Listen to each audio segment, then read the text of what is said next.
Bharat Oman संबंधांना नव्या उंचीवर घेऊन जाणाऱ्या CEPA अर्थात भारत ओमान सर्वसमावेशक आर्थिक भागीदारी करारावर पंतप्रधान नरेंद्र मोदी यांच्या ओमान भेटीत मोहर उमटली आहे. या करारामुळे उभय देशांमध्ये नवा विश्वास, नवी ऊर्जा, व्यापाराला गती, गुंतवणुकीसाठी विश्वास आणि प्रत्येक क्षेत्रात संधींची नवी दारं खुली होतील असा विश्वास पंतप्रधानांनी व्यक्त केला. ते आज ओमानची राजधानी मस्कत इथे भारत ओमान व्यवसाय मंचात बोलत होते. हा करार तरुणांसाठी प्रगती, नवोन्मेष आणि रोजगाराच्या संधी निर्माण करेल आणि उभय देशातली वारशाला समृद्ध भविष्याकडे घेऊन जाईल असं ते म्हणाले. जिसकी गूंज आने वाले कई दशकों तक सुनाई देगी. कॉम्प्रिहेंसिव इकोनॉमिक पार्टनरशिप एग्रीमेंट यानी सीपा हमारी पार्टनरशिप को 21वीं सेंचुरी में नया विश्वास, नई ऊर्जा से भर देगा.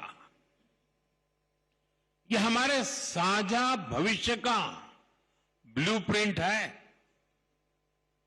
ये हमारे ट्रेड को नई गति देगा, इन्वेस्टमेंट को नया भरोसा देगा और हर सेक्टर में अवसरों के नए द्वार खोलेगा. सीपा हमारे नौजवानों के लिए ग्रोथ, इनोवेशन और एम्प्लॉयमेंट के अनेक नए अवसर बनाएगा.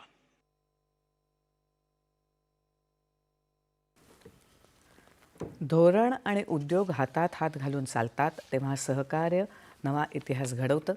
भारत जेव्हा स्वतःचा विकास करतो तेव्हा मित्रांना त्यातील भागीदार बनवतो असं त्यांनी सांगितलं.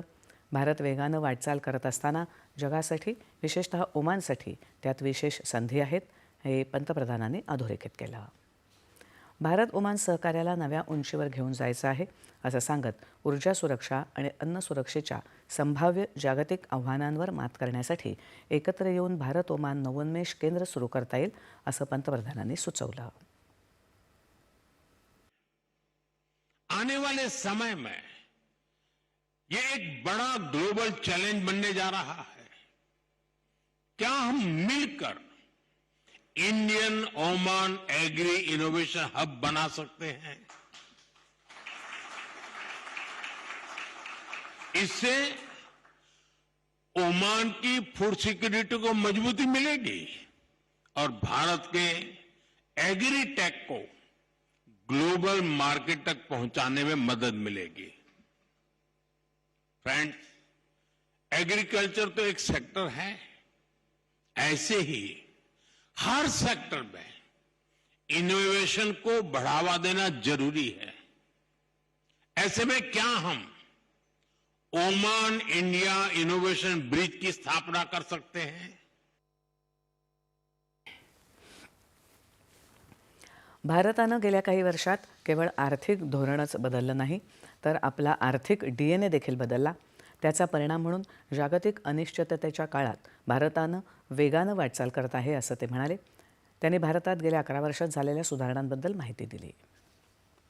जब पॉलिसी क्लैरिटी आती है तो मैन्युफैक्चरिंग को भी नया विश्वास मिलता है.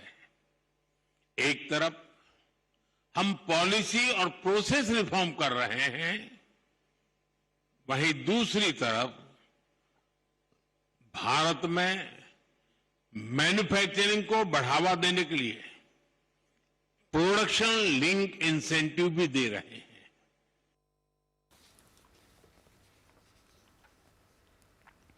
भारत ओमान व्यापार मंचाच्या बैठकीत परराष्ट्र व्यवहार मंत्री S. जयशंकर, केंद्रीय वाणिज्य आणि उद्योग मंत्री पियुष गोयल आणि ओमानचे वाणिज्य मंत्री